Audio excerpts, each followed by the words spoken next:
Okay, Miss Anita Dixon, let's start with how did you come up with the idea to do this big application to become a UNESCO Creative City of Music? Well, we were actually looking at becoming a World Heritage Site in the beginning. We were looking at applications of 18th and Vine and turning 18th and Vine, and particularly the Mutual Musicians Foundation, into a World Heritage Site because of jazz. And we kind of stumbled on Creative Cities. And when we saw Creative Cities, we thought, this might be a good opportunity for us to go for that first. But that was way back in like 2014 when we first started that. So we went downtown, we being me, Jacob Wagner, a number of people in the community, went downtown to City Hall, and we had several meetings to discuss this, the importance of creative cities, and then on to World Heritage Site. Well, no traction, they're like, yeah, great idea, but no traction. So then we looked up in 2015, and we went to try it again. Well, that was another reporting year, and they decided that it was not enough time to work out the application. So the application only comes around every 2 years. So it took 2 more years. We go back to the table and say, look, this is, it's January. It's gonna be due in June. So, and they're like, oh yeah, we got that. We're gonna do that and let's get it done. So I looked up around May and to inquire into the city, and the people who were supposed to be working on the project had decided to abandon it because they didn't have enough people or whatever to go after the project. And so I called up Jacob Wagner and Scott Wagner, who was the mayor pro tem at that time, and a number of people said, this is not the time to wait. We have all the information. So literally took it upon myself to spend May and the part of June to write the application.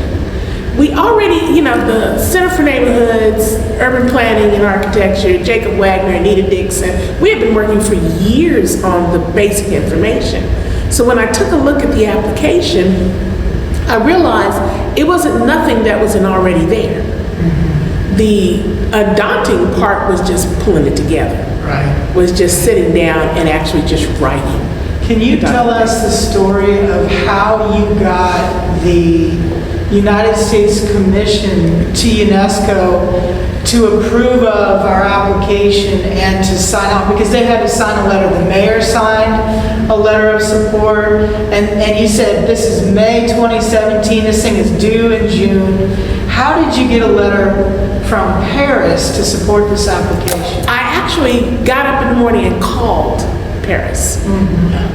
And figured out the time difference and got on the phone and called and got a guy named Paul Mungai, who was the head of the commission for us.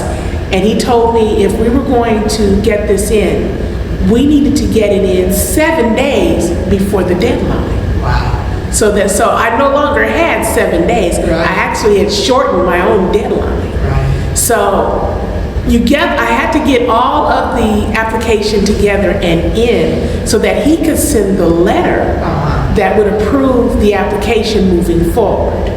And it was a rush to do that, but the office of Scott Wagner with Kimberly Randolph running interference for us downtown and everything. Look, I need this, I need that. And once our letter came in, then we got to do the application. Yeah. So it was due June 16th, but Eastern, the time difference, so it was actually due June 15th here, okay? So I was literally 3 hours from missing the deadline when I punched the button on the submission, because we had all of that other stuff we had to get. And then looked up, and the application was only lacking one thing, and that was a letter exempting the photographs. And they weren't going to kick us out for that. But I still had to go to Kimberly to get that done. So we got that in, and we were still able to get. And then it was, with June, we didn't find out till October 31st? October 31st, it is, I think, what they call World Cities Day, right? So they celebrate cities around the world. They send a letter from Paris to Mayor Sly James. Congratulations, you have been designated as a member of the UNESCO Creative City Network, and the first and only city of music. What did that feel like when you got that letter? The night before, October 30th, the night before, I couldn't stop crying. The stress was just out of this world. Like, all of this that we've been through, not to get this thing would just be devastating. Right. But the morning, it was 11:30 on October 31st when I got the call from Giuseppe Biagini. Oh, wow. And he was like, congratulations, and that's all he said. Yeah. And it was all the rest was in this huge blur. Yeah. And then I pulled up the information. It's in new creative cities. But the thing was, the only creative city of music in the United States. Right. Now that's Right. saying tons Right. compared to Nashville, Right. Chicago, Right. people who have branded themselves As cities. as music cities. Right. You know? Well, How did we let's become back that? it up though. You mentioned Giuseppe. So tell everyone who Giuseppe is and how that other work, because you talked about the letter from Paris, but you also did other things. You went to Paducah. You did other things before we applied. You and Kimberly went to Paducah. What other things did you do to make sure that when that application got there, people would know who is Anita Dixon? Why is this application coming from Kansas City? Gosh, that's a lot of stuff that we did. You mean something like the meetings that we had, the various community gatherings, the telephone calls, the Zooms after the COVID, the numerous things that we had to do, the traveling, the trying to build the awareness. One of the things that we did do, though, is this incredible trip to San Cristobal, Mexico, Okay. with 4 musicians Okay. from Kansas City Okay. that set the stage for the international exchange that we always saw in this international. How did you coming meet together. the folks from San Cristobal? We met the folks from San Cristobal in Krakow, Poland, at this incredible evening of polka and vodka. Best vodka I ever had in my entire life. Polish vodka, Polish dancing vodka music, and dancing. friends from San Cristobal. Met a friend from San Cristobal. Language barrier, I spoke no Spanish, he spoke little English. Yeah. But together we contrived this thing about bringing gospel music to San Cristobal for Day of the Dead Okay. ceremonies. And the history of the marimba, he asked me, did you know that the marimba was a black instrument? And I asked him, what do you mean by black instrument? He said it was from the African enslaved that were put in our part of the country. He said, I'll send you the information. So wait, you're telling me that the whole African diaspora influenced not just music in the United States, but throughout from Brazil all the way up into Mexico, because we know the marimba is very famously played in Mexico, in Guatemala, in Nicaragua, in Honduras, right? All these countries have this tradition of the marimba. Absolutely. But the African diaspora is a disbursement that people like to tell you is a different culture. Is a different is origins in Africa.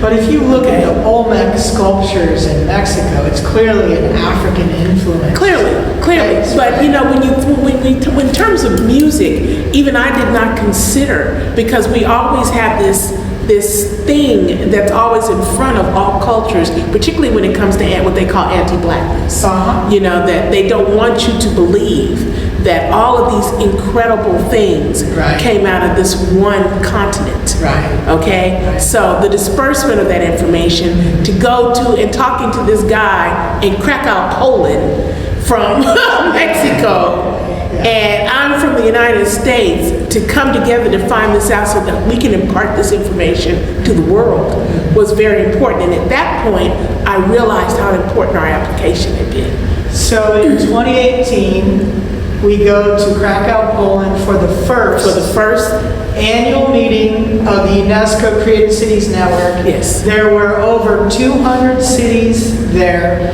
There were all hundreds of delegates. What did that feel like when you arrived? I was literally in another world.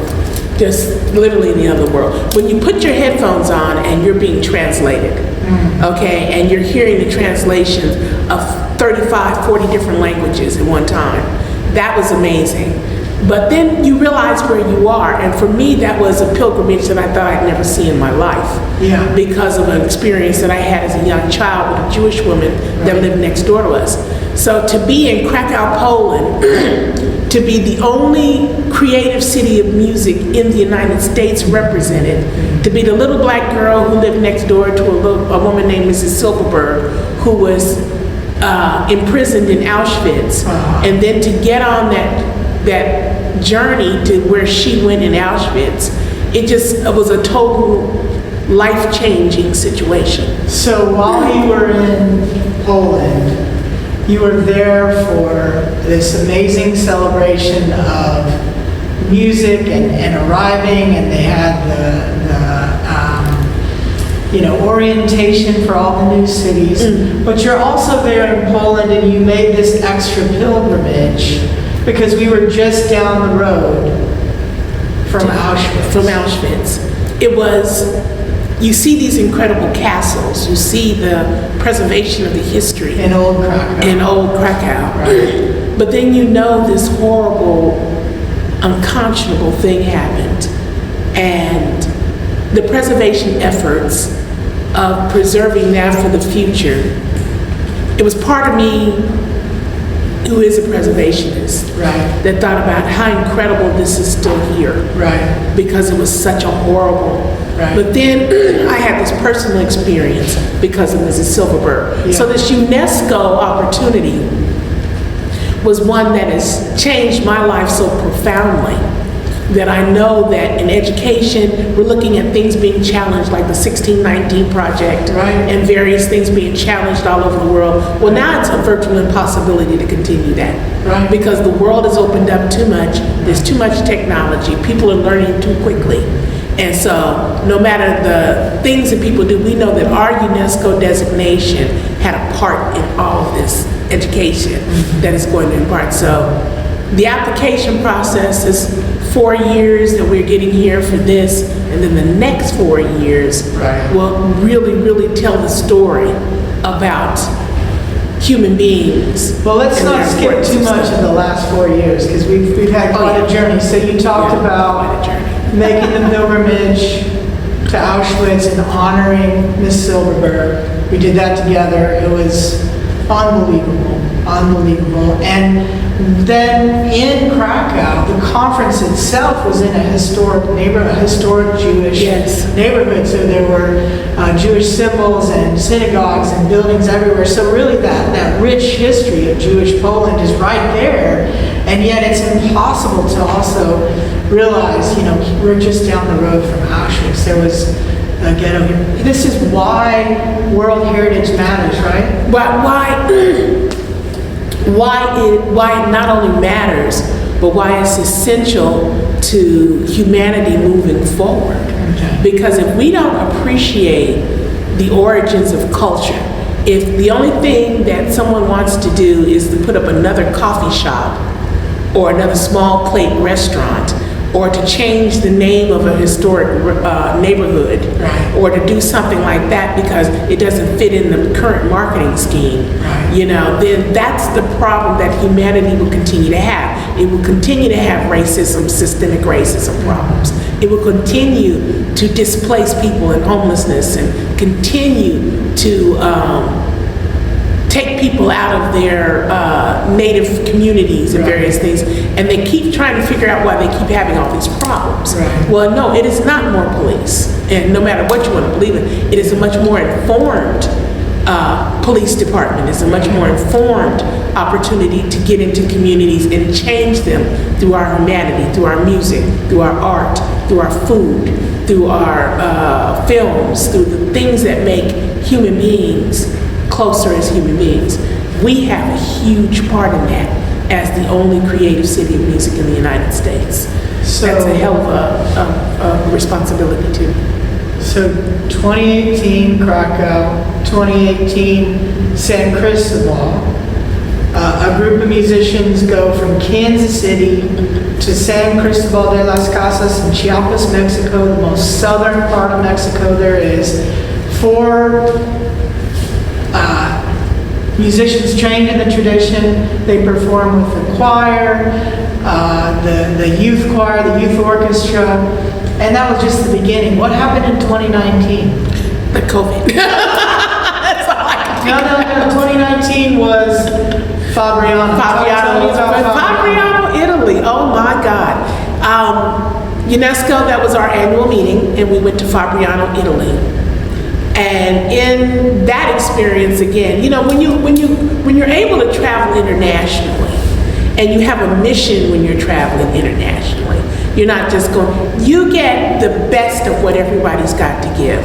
And if Fabriano, Italy, was anything of the best of what they had to give, that whole preservation of hundreds of years of stone buildings, and the food was get out of here, wonderful. Right. The hotel we stayed in was, if I could be there now, that's where I'd want to be. You know, in Fabriano.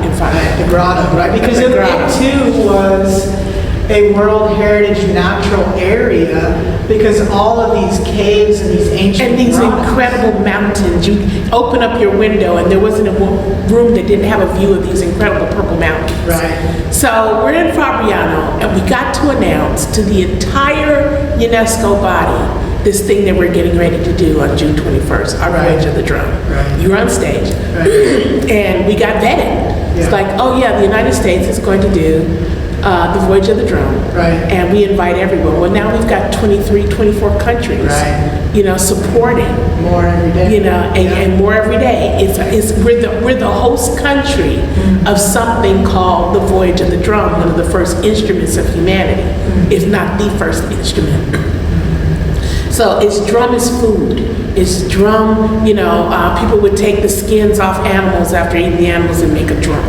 Okay, in Africa, gourds and various things became percussionist instruments. Right.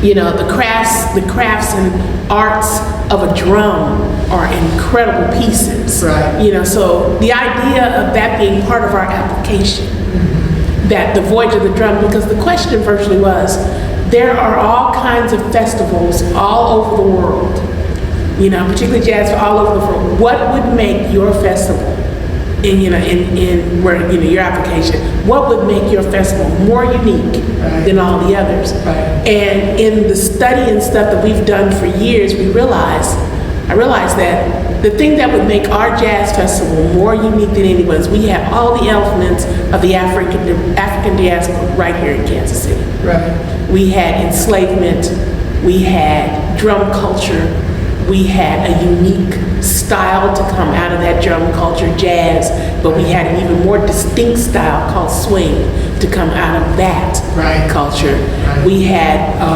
Underground Railroad, we had everything that was part of the enslavement of Africans in this country in one place. Right. And that our jazz festival would be centered on that. The Voyage of the Drum would take people into educational aspects, also bring them along the river to show the escape routes of Africans, then take them from ragtime to swing to a number of other things to say, here is the entire diaspora played out in this city, okay, in this city. And they bought it. So 2019, announced the project to all of the UNESCO creative cities of Italy. The president of Italy was there. President of Italy was All there. the different cities were there from around the world. All the mayors were there. And everyone loves the idea. And then 2019, Boom, boom, COVID. COVID. How has that changed the way that the creative cities have interacted? The Santos, Brazil. We were canceled in Brazil for the annual meeting, of course.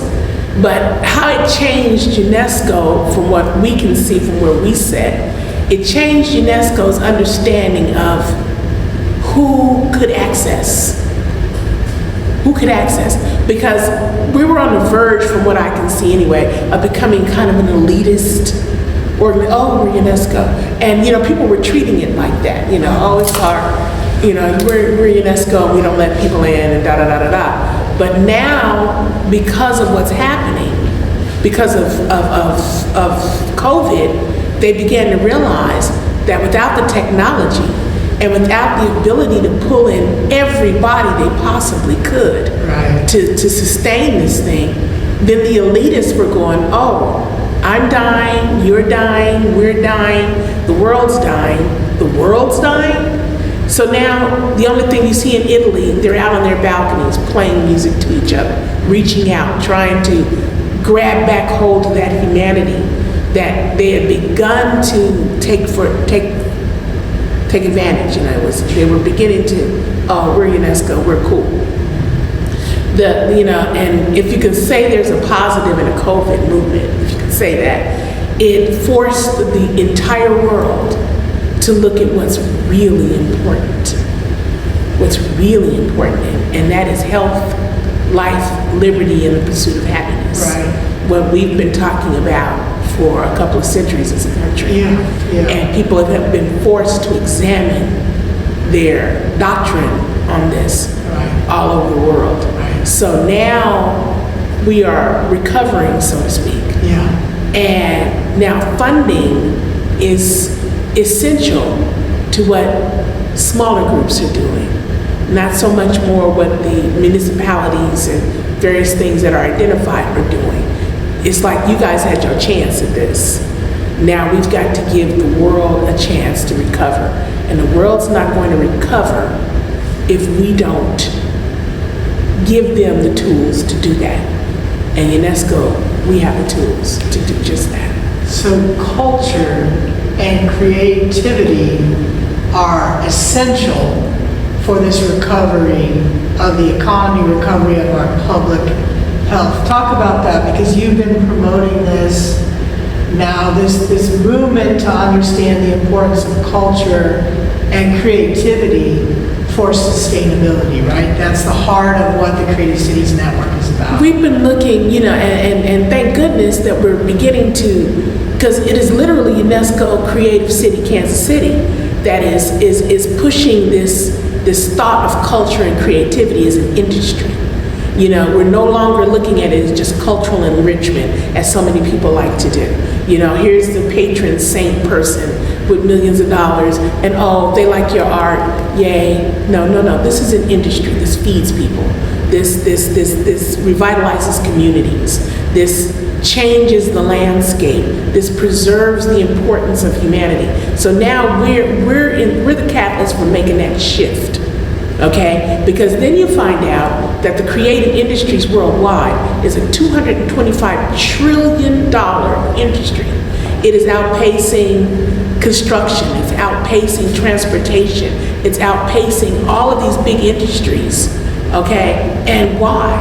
Because there's more $5 than there is $500,000 as people. And if someone in a neighborhood chooses to buy a piece of art from somebody, and that perpetuates what this person is doing in their little space, then that brings people into your community. And then that blossoms, as everybody can see. Anybody who opens up an arts center, an arts district, or something like that, all of a sudden the prosperity picks up. Okay? Our only challenge is that it doesn't get so elitist that nobody, because it doesn't spawn gentrification. Right. That's when the sustainability of what we do comes in. Right. So they have to start listening to people like you, the urban planners, the various people who are saying, no, you just can't just build a city just because you want one. Right. You know, you've got to be able to have these elements in place, and UNESCO is there to do just that.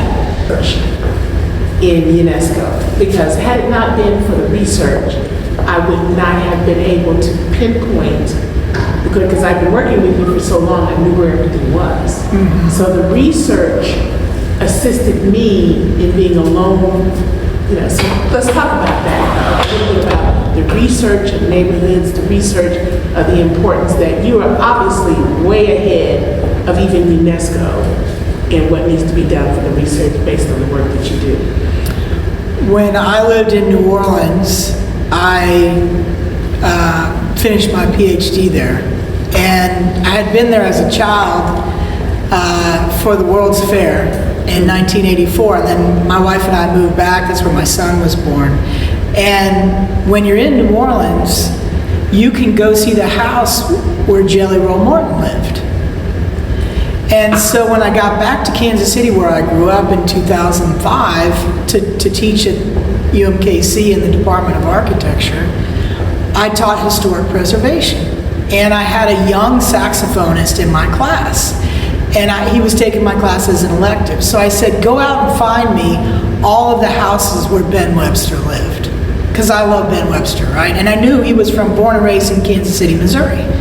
So the student went out. He was a tenor sax player. He went out to look for Ben Webster's house, and he found 3 vacant lots. Not one single house of one of the architects of modern American jazz, who played all over the world, from the early days of Billie Holiday up until he was in Copenhagen at the end of his life in the 70s.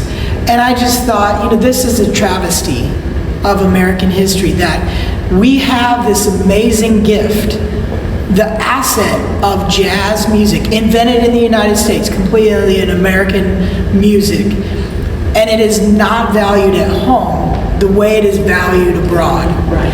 And so when that student came back, that began then a regular recurring pattern for me. So in 2007, I asked my students, while we were working with the Washington Wheatley neighborhood, to map out where all of the members of the 627 local lived. And they mapped out all the, where Sonny Kenner lived, and all these great musicians, some of whom people have never heard of, right? And so we had this beautiful map, and we incorporated it into the neighborhood plan. And it was at that moment where I went from thinking about jazz as a cultural, performative, experiential asset to connecting it directly to community development. Because when you're working in a community that has 95 acres of vacant property where they've demolished housing, you have to hang on to every asset you have left. And it very quickly became clear that the jazz musicians, the journalists, Lucille Bluford's house, the doctors, Dr. Perry of Wheatley Provident Hospital, they all lived in Washington Wheatley, but you could drive by and never know it. And so it was at that moment that I really dedicated myself to making sure that as I work with community, that we bring the full assets of culture to the table, that we don't think of, culture's at 18th and Vine. Right. We'll leave the culture in the cultural district. No, culture's everywhere. Culture's in the food, in the music, in the corner store, in the barber shop, in the houses in the neighborhood. But we have to tell that story, because these younger people walk by Lucille Bluford's house and never know who she was or how she helped to desegregate higher education in the United States. So we've got this incredible opportunity with this application. This application was built on all the work that you do as an urban planning.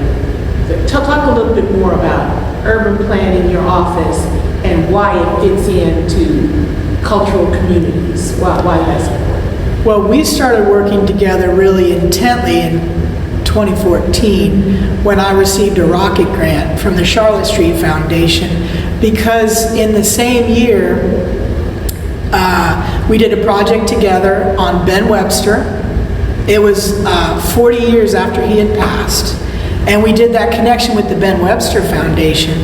But in the same year, the city of Kansas City, Missouri was demolishing Virgil Thompson's house to build a police station, the East Patrol Police Station and Crime Lab. And nobody knew who Virgil Thompson was. And my colleague, Michael Frisch, said, I heard that they're demolishing Virgil Thompson's house.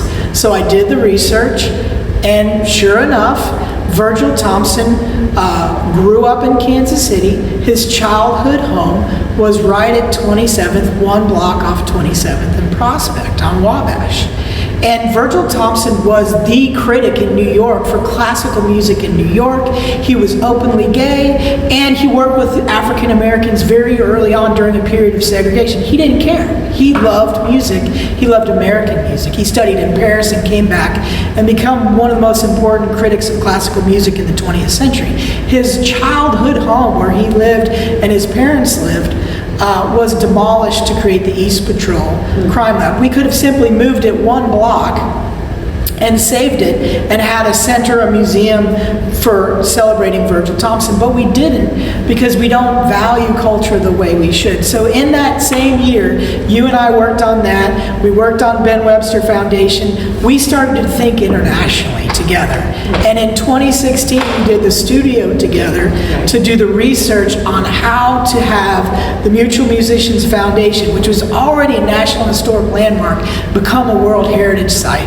And like you said, that was our opportunity. We realized if we want to get our foot in the door at UNESCO for World Heritage, we have to go through the UNESCO Creative City Network. Right. And with that, back to the research, because so many people just think that they just can have an idea, like, oh, we're a jazz city, so let's just do jazz, And like I was told by so-called powers that be, that Anita, jazz is jazz, but does it matter what we play? Because we're Kansas City. Right. So talk about the research, particularly finding the houses of these incredible people in the community, right. How that research coupled with what the culture needs in order to thrive as a sustainable city. When you look at the way that Black culture is celebrated in America, you would think that we would invest in all of the parts of that ecosystem that create Black culture, but we don't, okay? And we take that for granted.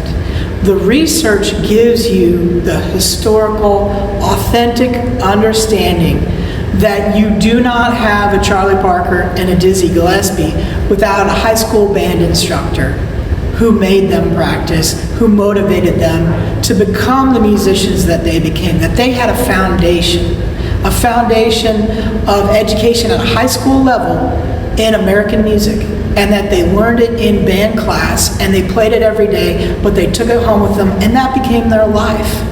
And so understanding the connectivity between education and the community and the culture is critical. In our work, what we teach young people to do is to understand the communities that they're working with, that they're going to plan, because no planner can be effective unless they have really solid cultural competency. And it is only now that the field is finally figuring this out. If we want to talk about Black Lives Matter, you have to understand Black neighborhoods. What have been the traumas that have been experienced by Black families in Black neighborhoods? Why are African American families impacted differently than white families, especially in the suburbs? You have to look at the history of American cities to understand how we got here.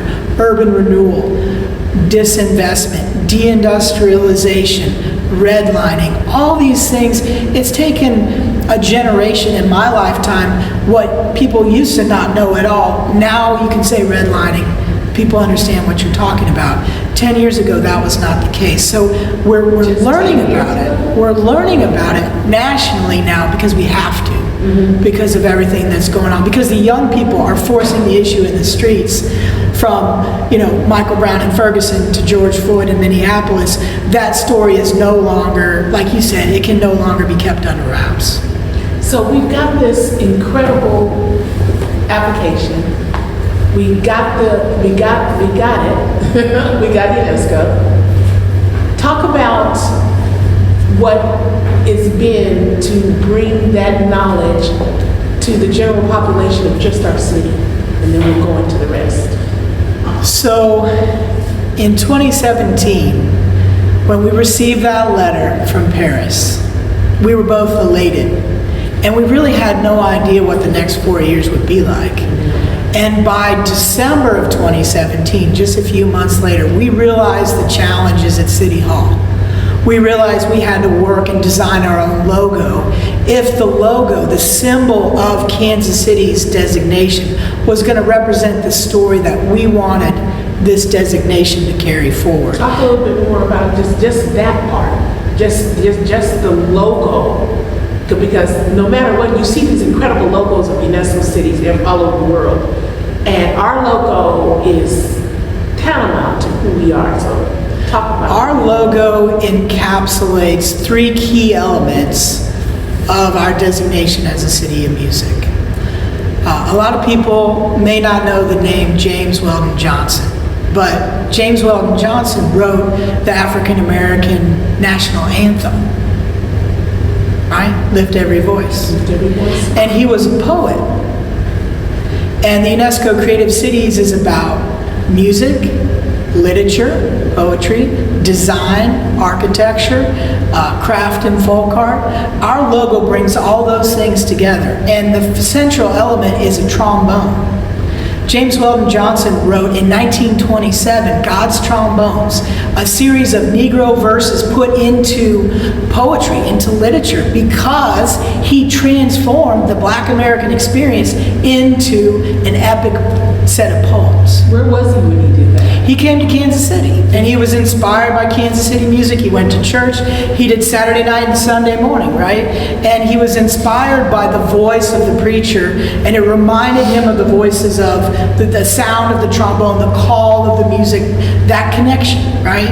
And so he transformed that experience into poetry, into high art, right?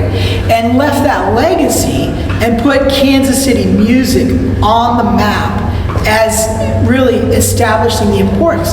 But he did one more thing. The illustrator of the original edition was a very well-known African-American artist who came through Kansas City and taught at Lincoln High School and did these beautiful Art Deco illustrations for the original James Weldon Johnson, God's Trombones. So when we did the design of our particular logo with myself and my father, we had 3 key elements. We had the music, the African diaspora, and the Art Deco architecture that Kansas City was known for in that period of the swing era. And that all came together in the logo. Is I love our logo to the point that it begs explanation, and that's what something is supposed to do, a branding, for like it's supposed to do. Right. Tell us about the history of this. Yeah. And to be a history, to UNESCO, to be a history of God's Trombones and James Weldon Johnson and all these things gives us an opportunity to do several things, and that with education being probably one of the biggest things we did. So talk a little bit more, just a little bit more about the difficulties of this designation, informing people why this designation is so important. Kansas City is a member city of an international network of creative cities. When you're a member of something, there are duties of membership. And one of the biggest duties that we've had is to educate people. This is not an award. It's not a designation. It's not over. We didn't win anything. We earned a membership in a community a global community whose job it is to use creativity and culture to change our cities, to make them more sustainable, more equitable, more just, all the things we want to do at home, but now we're doing it in the context of an international network. We did not realize how much work we had ahead for us because some people don't even know what UNESCO stands for. Right. You have to start with the United Nations Education, Science, Cultural Organization, and then you say, okay, well, what's that? A lot of people have heard about World Heritage. They know the UNESCO logo. They've seen it if they've traveled internationally. They've seen it maybe in India at the Taj Mahal, or in Venice, or in an Italian city if they've had that opportunity to travel. Maybe they've seen it in New York with the United Nations. But they don't make the leap from UNESCO World Heritage to Creative City Network without a little bit more elbow grease and education on our part. Right. We are at our 4-year reporting. How do you now see the research that you've done over the last 20 years, not just here, as it pertains to where we are now and where we're going to go with this?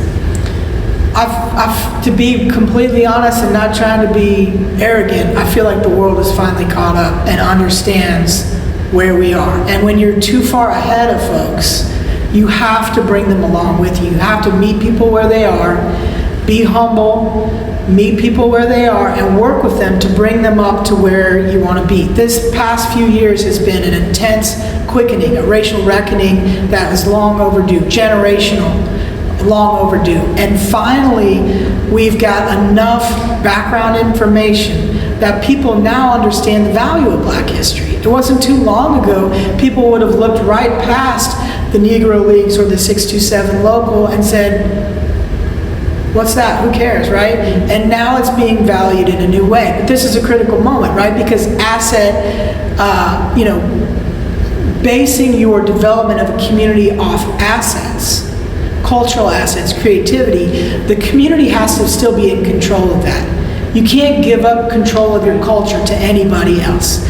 And you know this better than anybody else, right? You need to maintain control of that culture, and that's the critical thing. Building communities from the inside out means those communities are in control of how their assets are mobilized and utilized. Too often, majoritarian settler mentalities want to take. They want to take those assets, they want to take over those cultural assets, they want to take them into a museum and own them or make them their own and commodify those assets. But that puts an end to creativity. Instead, we have to be in dynamic relationship with each other. We have to have a relationship based on justice, not on appropriation, right? And so to recognize this moment is critical because it can easily be appropriated and it can easily be diminished. So the community that has owned and created and maintained and protected the culture has to be reinvested in and, to some degree, left alone to become and be who they need to be for the next 100 years, not to be stuck in the past. Is that the end of that? Thank you so much for coming. This is an epic time in the life of Kansas City. 4 years ago, we became the only creative city of music in the United States under your administration. So we ask you today, because this is our 4-year report time, in order to remain in the Cedric. Thank you. In order to remain in the network, we do a 4-year report. So we've decided that we're going to do this 4-year report like a documentary. That we were going to present it and all of the things that we've done on film, the 8 countries we've been to, the projects and stuff that have come up out of the last 4 years. So the most important part of this documentary is the process of the application. Yes. So I'm going to ask you, like we did Troy and everyone, first of all, what do you think of UNESCO as Kansas City as a UNESCO creative city during your administration? There was a lot going on, but then all of a sudden we looked the heck up and this happened? Absolutely. Well, first and foremost, I want to make sure that I thank everybody who actually did all the work to make this happen. That was absolutely crucial. It's one thing to be in office while something happens and to pass on it, but it's another thing to actually pick up the brooms, the mops, and the axes and build it, so thank you for that. But as far as Kansas City being a UNESCO creative city, I think it is absolutely appropriate. Number one, we are the heart of America. And one of the things about the heart is the heart loves creativity, music. It loves things that make you happy and that change your moods and can affect your attitudes. So being the heart of the country and being the only UNESCO creative city in the country, I think it's appropriate that it's right here. Not to mention the fact that we have a history that would support that. I mean, jazz may have started in New Orleans, but it actually grew up here in Kansas City. It's a totally different feel. We had great musicians that grew up in the city, that played in the city. We had a tremendous music and cultural atmosphere in the city. One of the things about being mayor is I had an opportunity to talk to people from all over the world. And when they came to Kansas City, one of the most frequent things I heard was, I had no idea. And I heard that down at the 18th and Vine area as they were going through the museum. I heard that down at the walking on the streets of the city, and they just had no idea. But they were really very happy with our creative culture, the beauty of the city, the music of the city, all the things that make Kansas City special are the reasons why it is absolutely appropriate that we are the only UNESCO city in the country. Yeah. With the application process, we had to go and pull a lot of strings to get things done. One of those things was connectivity between what we had to do in your office, which was seamless, because of a number of people in your office, and particularly with Kimberly Randolph and with your mayor pro tem at that time. It was an amazing situation because that's part of the documentary, that whole application process, because around the world people are applying for UNESCO creative cities, and it's such an undaunting process, but we were able to be seamless with that. Once you heard the announcement, what did you think? I'm curious, particularly curious when you heard that we're the only creative city of music in the United States. I can't tell you how proud I was, first of all, of the city and the people who made it happen.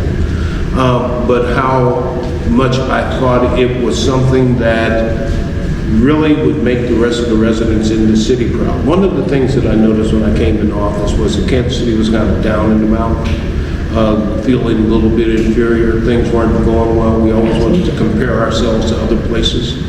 And I was always looking for those opportunities where everybody would compare themselves to us.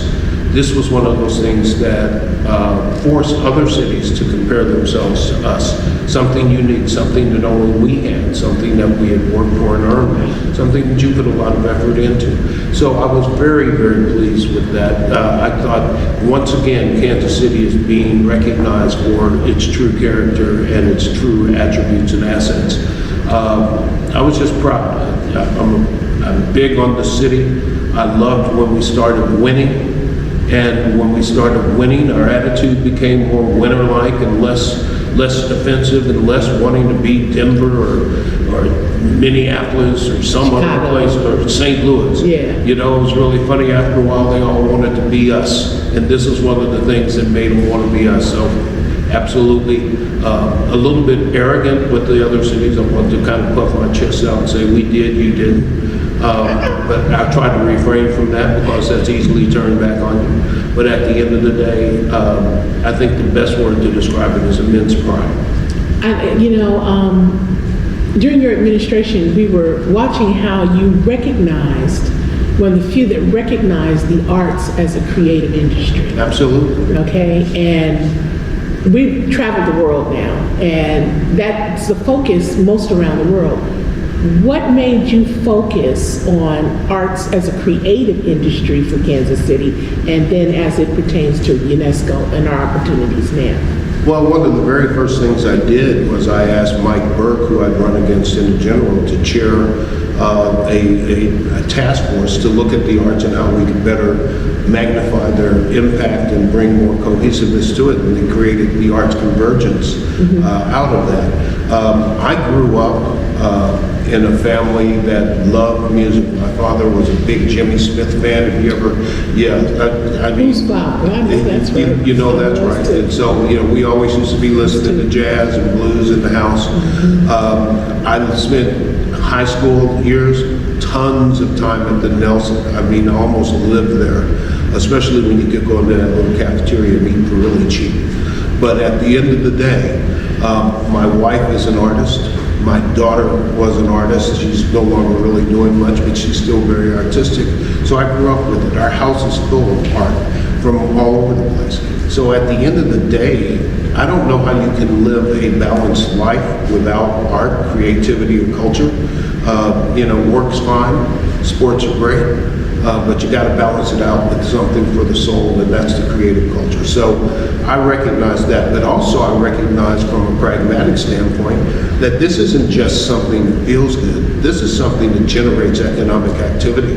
This is something that, frankly, has the potential to be one of the most equitable economic activity generators, because art doesn't care what color you are.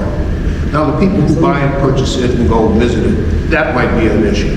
But in terms of your ability to do it, art is absolutely inclusive in those people who have talent. It's one of those few places where talent does rise to the top, given some opportunities and a little success. But I recognize that when you're talking about a city, you're talking about economic activity, and people having jobs, and people having the money to put their children in daycare, pre-K. This is a place that generates money, along with good feelings, good vibes, fantastic art. So we wanted to make sure that we were doing everything that we could to enhance the economic aspects of art and creativity. If for no other reason, the people who are engaged in art and creativity could make a better living if there's more activity about what they're doing going on. But it also added economic activity to the city as a whole. And I figured if we can show people the connection between economic activity, economic development, and art, then we'll get more art and more economic development. So it works hand in glove. Music is probably the thing that I think coming out of this pandemic that a lot of people missed the most. Okay? I don't know, it's like that old song, you don't miss the water till the well runs dry. Well, the well ran dry during the pandemic, and all of a sudden people found out how thirsty they were, so they started coming up with ways to quench that thirst that they ordinarily wouldn't have come up with. So that shows me that the resilience of music, the resilience of art, will transcend whatever problems there are on the earth. We saw it during the world wars, we saw it during this pandemic. Music will survive, and it is something people turn to in order to help relieve the stress and to get themselves grounded again. So absolutely, it's absolutely critical that we recognize not just the emotional impact of art and music, but also the economic impact of art and music, because the people who make art and music, they have families too. They like to eat. They like to be able to buy the things that they need, and it would be fantastic if we have more people who are able to totally support themselves through their art and through their music. UNESCO is an incredible catalyst worldwide. We have found it to be the ultimate turnkey worldwide. Jacob and I are now known as Jacob and Anita from the United States. Not just, Jacob out of Kansas City. We're the authority on everything United States now whenever we're doing things. And so politically, opening up, and I know this is not political now because you're not mayor any longer, but in that vein that you discovered that creative industries, did you know that it's a $225 trillion industry now, outpacing construction, outpacing transportation? And because we were able to, and your signature, your signature is on all, that's going to be on all the documentary, so When they sent the letter, they sent it to you. They didn't send it to all the rest of us. They sent it to you, you know. One of the perks of being the mayor of the city. Okay, well, I wasn't mad about that. We got it. So we have this turnkey now that is going to be essential to what's going to happen in the future for everything that we're hanging our hats on. Right. We're hanging our hats on airports, we're hotels, and various things. And with this incredible turnkey now that's called UNESCO, where do you see, just after our report goes in, and then where do you see us after the airport and all these things are in place? Where do you see UNESCO setting in the middle of this? Well, first of all, I wasn't aware of the exact number, but I've never been one to underestimate the economics of art and creativity. I know how vast it is, and I think that one of the things I got, one of the reasons I wanted the convergence report was to be able to crystallize it, because I figured out if we could show the economics of art, culture, and music in this region, that would allow us to leverage that in order to get more money into the arts and culture, et cetera, et cetera. As far as UNESCO and how it sits in the overall atmosphere and environment, I think the story has to be told, and I think it has to be told publicly, because I would dare say that a lot of people walking down the street have no idea. And we need to make sure that they do. One thing that I learned while in office is if you don't tell your own story, somebody else will figure out a way to tell it for you, and they won't tell it right, okay? So you tell your own story. So to the extent that we can blow this up and make sure that when people walk into that new airport terminal, that they will see Kansas City, the only UNESCO music city in the country. So that they come in and say, this place is unique, first thing they get off the plane.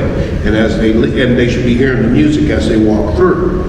You know, frankly, I would be very upset if we do not have Kansas City-oriented music in that airport, just like I'll be upset if there ain't barbecue in there. Okay. Okay, I mean, this is Kansas City, this ain't Dallas. That's all right.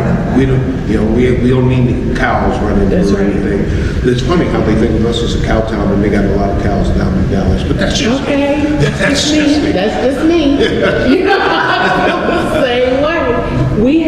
We have come so far into this UNESCO opportunity that now we're poised to show the world a very unique program. You'll find out more about it. But as we move on, the people that had something to do with this application, this 4-year report, this thing that's getting ready to come in front of the world, what do you want to be remembered as? Not just the mayor who was there at the time, because you did do so much that gave Troy Schulte and Pro Tem and everybody the opportunity to do what they had to do to work with us, because it was such a new thing.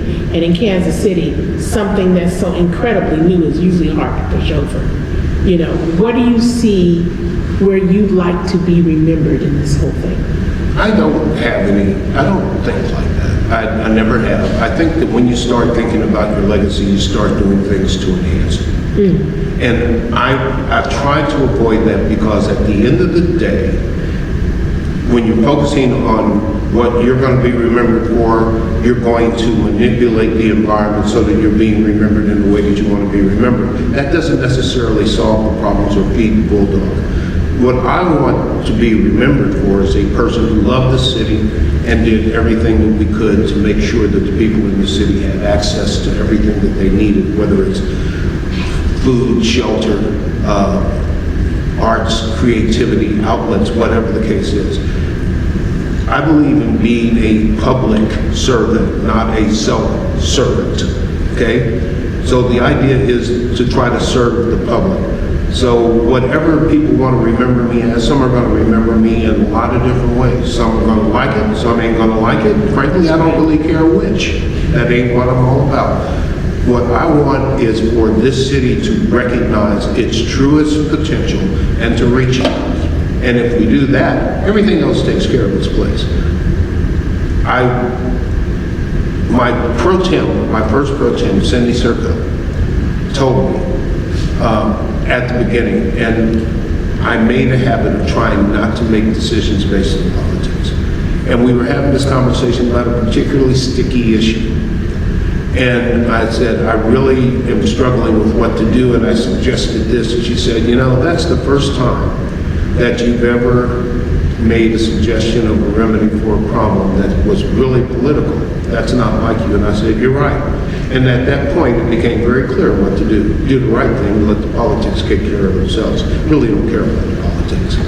You know, one of the reasons local governments works is because it's not overtly political. It's not Republicans versus Democrats and all that trash that doesn't get anything done. The bottom line is delivery of services and making sure that people have what they need. So if people want to remember me for something, remember me for at least trying to accomplish that goal. Everything else sticks good. So. Great. Anything else you want to add? Once again, I know for a fact that as mayor of the city, I got a lot of praise for stuff that I was only marginally involved in. I got a lot of blame for stuff I had nothing to do with. And a lot of things that I did have a lot to do with, nobody knows about. I'm fine with that. But my habit is, was, and always will be to recognize the people who actually did the work. Okay? I can sign a lot of documents. I can look, people put stuff in front of me. And I have a general attitude about let's support this, let's support that. But frankly, I recognize the people who are on the street level, wearing out their shoes, sending emails, talking to people, having lunch meetings, whatever it takes to get the job done. So again, I want to recognize you guys for having gotten the job done and having done something that really benefited the city, because frankly, that's where the praise should be. You know, I happen to be in place at the right time with the right attitude. That's one thing I will say. I was not a person who said, I don't care about no art. I love art. I love everything about it. I love everything about our creative city. I love everything about music. I'm even learning to play the bass at this old age. And I found that my fingers don't work like I want them to. Who's your teacher? Good guy. Larry Crabtree out in Shawnee. I've been taking lessons with him for a while. And he's trying to teach me this pull-off move on a Keb Mo song that I just ain't get. So in your role as city manager of Kansas City at that time, how did you see the application going forward after we got the designation? Well, Anita, and congratulations. It is a phenomenal success story that you've been able to achieve, and it shows the kind of a single focused purpose that was always appealing to me in my role as city manager, was to see that what you were trying to do and what the UNESCO application process was elevating the story of Kansas City, elevating the history, the importance of music, the importance of jazz. Maybe jazz was born in New Orleans, but it came of age in Kansas City. And I think that elevates Kansas City on not only a national stage, but on a global stage. And that was all it was a way to showcase what I think makes Kansas City unique. The city was proud to have a very small part in it, and just encouraging you, getting out of your way, trying to remove any obstacles that were. More than a small part. You were the catalyst for us to do our first cultural exchange between ourselves and San Cristobal, Mexico, where we were able to send 4 musicians over there and create a situation where we found out that the origins of the marimba were an African enslavement that is part of Latin America's history. So in that combination of things, we were able to permeate just about every Latin American country that we've come in contact with, including the 7 that are part of us. So you had quite a bit to do, not a small part, because the funding of that ability to do that actually catapulted us into call the United States. So you can really, take things up. So think about that part. And in that, being a part of that, how did that affect, I don't want to say affect, how did you feel when, I don't know if you even got our report on that, because it was incredible, the report on San Cristobal. I don't think I did, but Okay. one of the things that, again, from a city perspective, our approach was anything that promotes or encourages people's awareness of the specialness of Kansas City, its history, its unique people, its unique culture, is something the city is should try to promote on a daily basis. So what you guys were doing was, I think, just amplifying that natural buzz, that natural vibe that the city had. People in town knew it, but I don't think we had shared it. It was kind of our best kept secret. And I think we kind of knew it ourselves. We kind of took it for granted. But your process, that UNESCO the City of Music, kind of just elevated what makes Kansas City unique to the world. And I think it also helped our own residents and people who are around here just kind of take a moment and maybe step back and go, wow, I knew it was unique, but I didn't realize just how unique we were.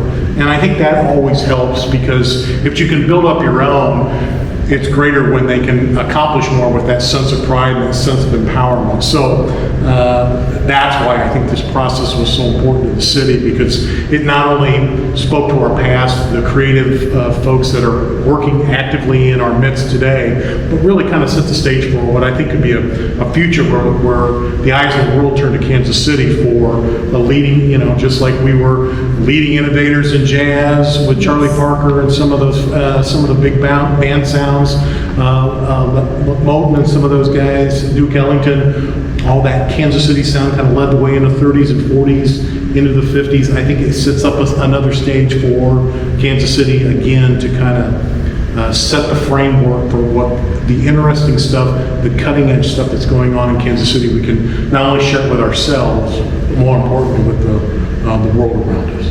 This is our 4-year report. I still can't believe 4 years has gone by that quickly. This is our 4-year report to Paris. This what we're doing here today will determine our continuing participation in UNESCO. So with things on plans, what do you think that the city, what is the greatest thing that you think the city needs to be able to do at this 4-year junction to really finish and propel us forward with this thing? Because there's something called creative industries. Creative industries is now outpacing construction, it's outpacing transportation, it's outpacing all kinds of industries around the world. We are now sitting in literally the catbird seat of one of the biggest creative industries in the market, which is jazz and music. How do you see Kansas City in the next 4 years in our next reporting from here to there? Well, I think we're at an interesting crossroads, and we're truly at the crossroads of the country in terms of our geographic location. But we're also, I think, at an interesting point. COVID has taught us a lot of things that the traditional business environment of a structured corporate setting may not be the most effective, and may not be the most efficient, and may not be the long-term solution that we had previously thought. So you're going to start to see kind of a return to what I call those values that make Kansas City one of the unique, very affordable cost of living, a very impressive but underrated and understated cultural amenities, world-class facilities that we have available to our artists. And I think as people kind of retreat back to their homes or start to break down away from these corporate mass settings and go back to, or have gotten comfortable and like the idea of working from home or working in an environment, they're going to appeal to, what's going to appeal to the cities of the future are those areas that can attract and people will want to be there. And I think Kansas City sets up, and that's what that City of Music, that UNESCO status says, there's a reason to look at Kansas City. If I can live anywhere in the world and do my work, and I'm fascinated in the creative sciences or in the work that is going on here, whether it's technology, whether it's science, or whether it's the traditional arts, or the humanities, this gives you an opportunity to locate in Kansas City, take advantage of all the environment, the structures that are around here, but then contribute back. So that, to me, I think the foundation is set. That's why 4 years is so important, because we've gone through it's been an interesting 14 months. Yeah. The world has kind of changed dramatically, and I think that's going to affect architecture. It's going to affect our sense of public space. It's going to define how we build the cities going forward, and the sense of space, I think, is going to be a dramatic change, and that's one of Kansas City's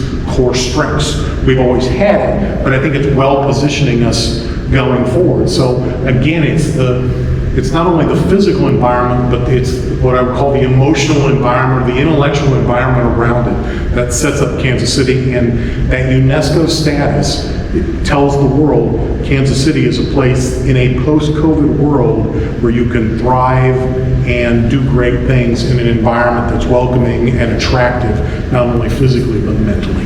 And I think that sets the stage for Kansas City. I think that growth, the first 4 years was transformative in how we're going to approach, I think, the next 40 years. And you're already seeing it nationally and internationally, and I think that's going to continue in Kansas City. And I think Kansas City is well positioned. Absolutely. Well, Jacob and I have not had a chance to tell you thank you for helping us in the beginning. This was a hard sell. This was a hard sell because Kansas City, it's like, what is UNESCO? That was our first hurdle these last 4 years. But now that so much is going, we've got the Voyage of the Drum on its way. It's the fulfillment of our last part of our application. And we now have, 24 countries?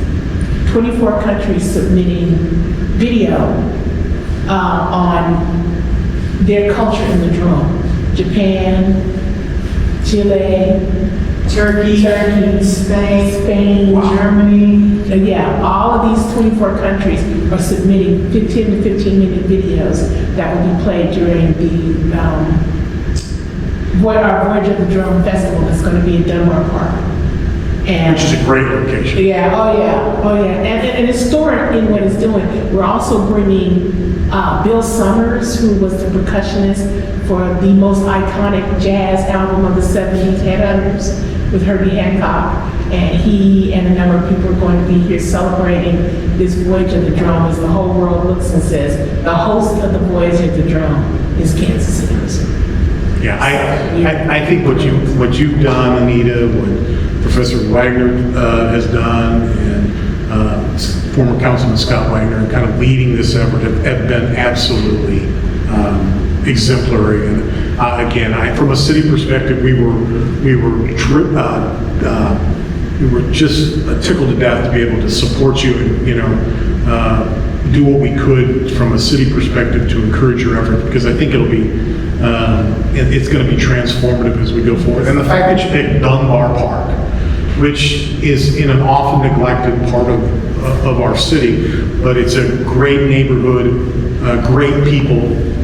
I think that's a fantastic statement that this is really what it's about, is taking advantage of our history and our strengths as a community and our culture, and investing it back in those areas that have often been overlooked. Okay. Scott Wagner, thank you so much. When I ask you questions, kind of answer them like I'm not asking you, it's just your beginning question. Yeah, I'm acting like I came up with it all by myself. Exactly. Yeah. So, and where am I looking? Or does it? Just look at you. Yeah. We did this application, as you know, and you and Kimberly Randolph were an integral part of this whole thing. I came to you first and told you about what we were doing and the importance of that and the time frame. As Mayor Pro Tem at that particular time, what did you see our application as? What opportunity did you see this application as? So when I was serving as Mayor Pro Tem and this opportunity came along to talk about this application and should we go forward, well, it was a pretty easy decision, quite honestly, because any opportunity we have to celebrate the rich history of Kansas City, which is intertwined with the rich history of jazz, is, as they say, a no-brainer, because what better way to talk about our city to the rest of the world than through the music that was generated through it. And so looking at the application, for us, it was a great opportunity to say, this is what we need to do to tell the story of Kansas City, to tell the story of those musicians who are intertwined with our history.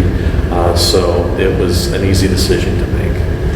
And it wasn't just a decision to make. It was something we'd been coming to the city for, and it seemed like you were the only one at that particular time that really understood what this application could mean in Kansas City. What did you see the future being in applying for this and actually getting it? Well, for me, applying for it was a pretty easy decision because in my role as Mayor Pro Tem, I'm seeing what can we do to elevate our city?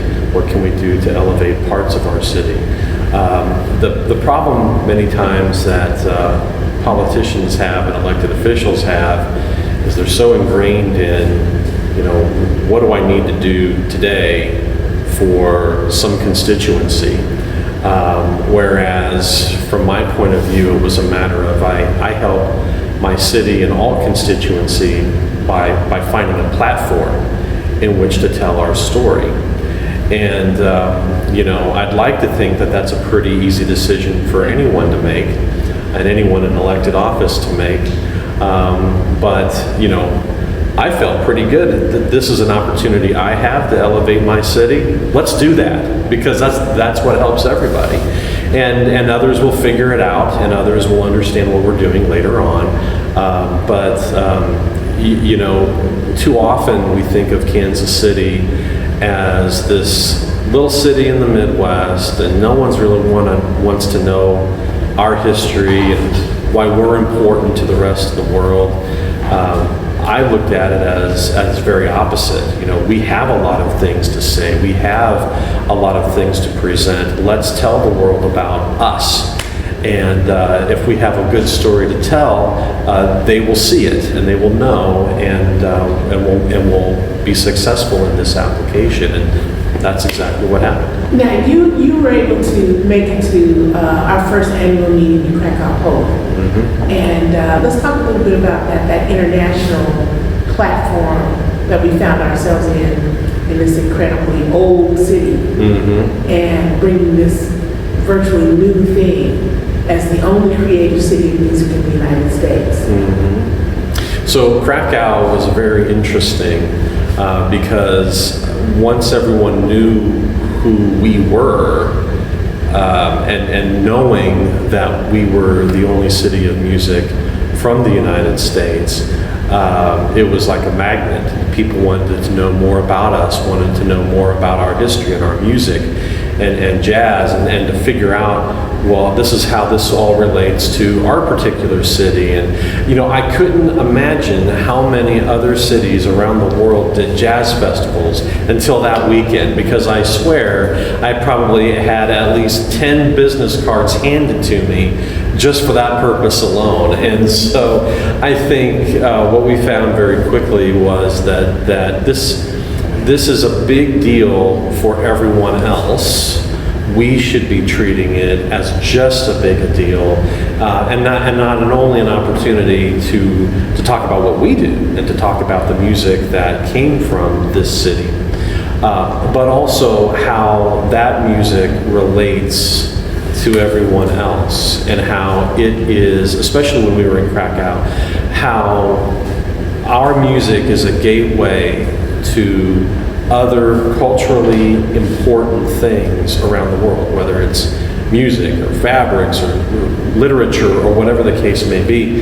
It was a very interesting tie that binds all of us that were there. And I think that was the thing that I found most exciting, was the potential that was in that city with all of those cities that were represented, and to find that all of those cities had a very unique history that drew them to where we were. And I have to also admit that as a cradle Catholic, going to see all the John Paul II stuff in Krakow was kind of fun for me too. So I'll just throw that out there. So politically, you saw all of these political figures there in Krakow at the annual meeting, because it's kind of like a mayor's forum type thing. You know, we in creative cities have been trying to figure out what part does the political, as they call it, the municipalities, play in a creative city strategy. So as you saw it then, what did you think politically and as a strategy for our city that UNESCO could do for us? So as you look at all of that political participation represented by all those municipalities that came there, and frankly was represented there by those cities that hosted us, you know, I think what speaks to me is the importance of how these municipalities, when they look at everything from tourism to development to you know, all those things that spark the question of how does a community grow. You know, it's very clear that those municipalities that were represented there viewed that creative city designation as an integral part of what allows them to answer that question of how do I grow? You know, why am I as a city a big deal? Why should someone from half a world away know about my city? And even further, why should they even come here? And so I think what I saw was a real recognition of the importance that this designation plays.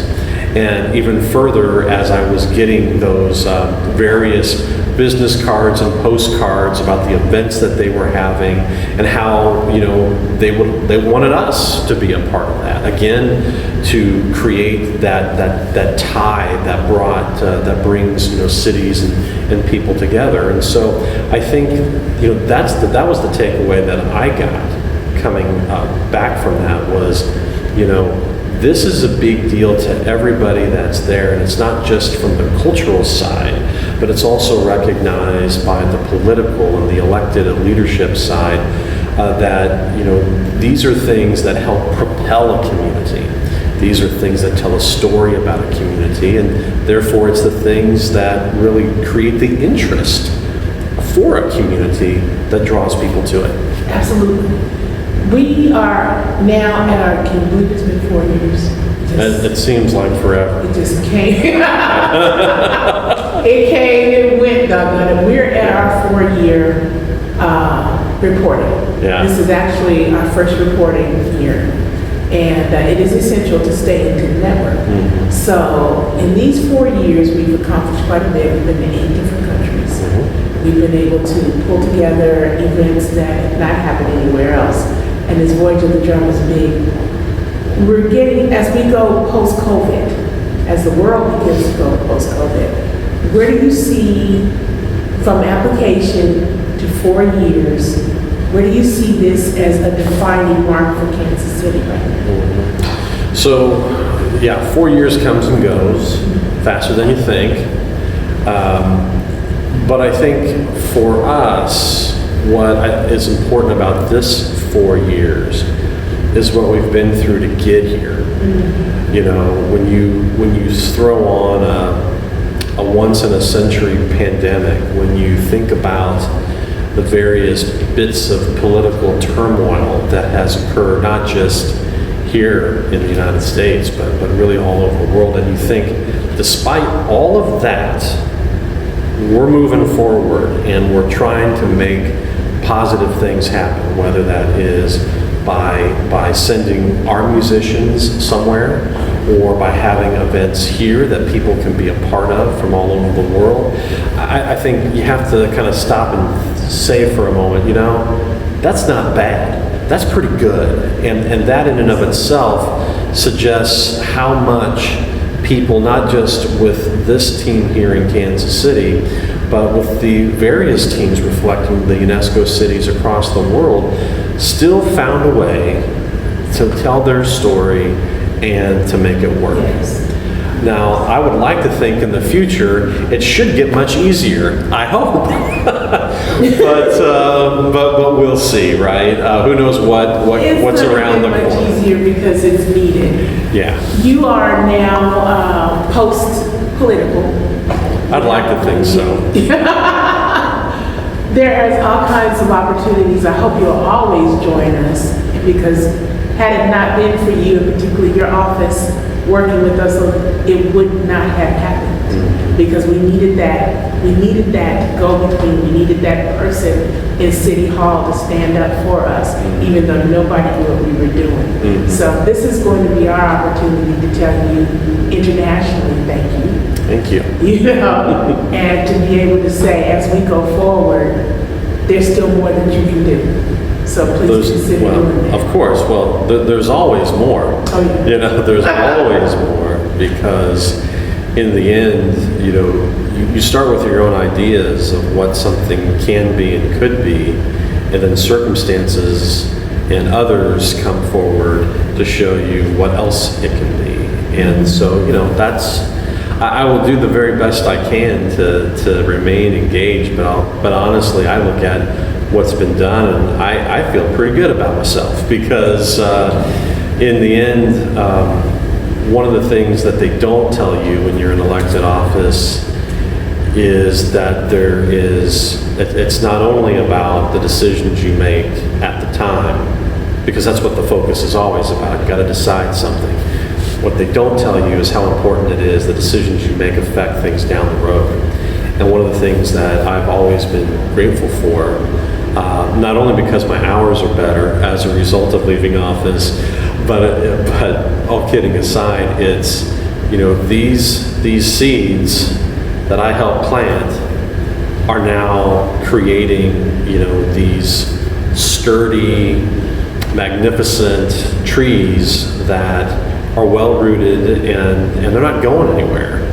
And that to me is what's so exciting about this moment and this reporting, is to be able to say, you know, look at the tree that we were able to plant and look how strong it is.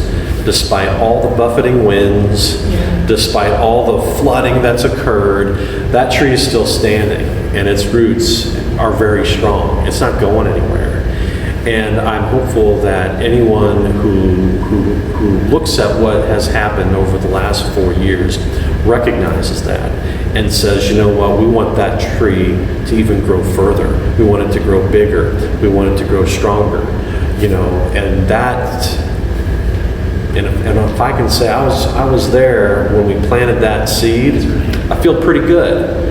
No matter what happens, I feel pretty good about that. Yeah. So, you know, it's great. It's exciting, and I'm hopeful that UNESCO will say, you know, this is a team worth keeping and this is a city worth continuing to include, and I will be very happy when they come to that decision.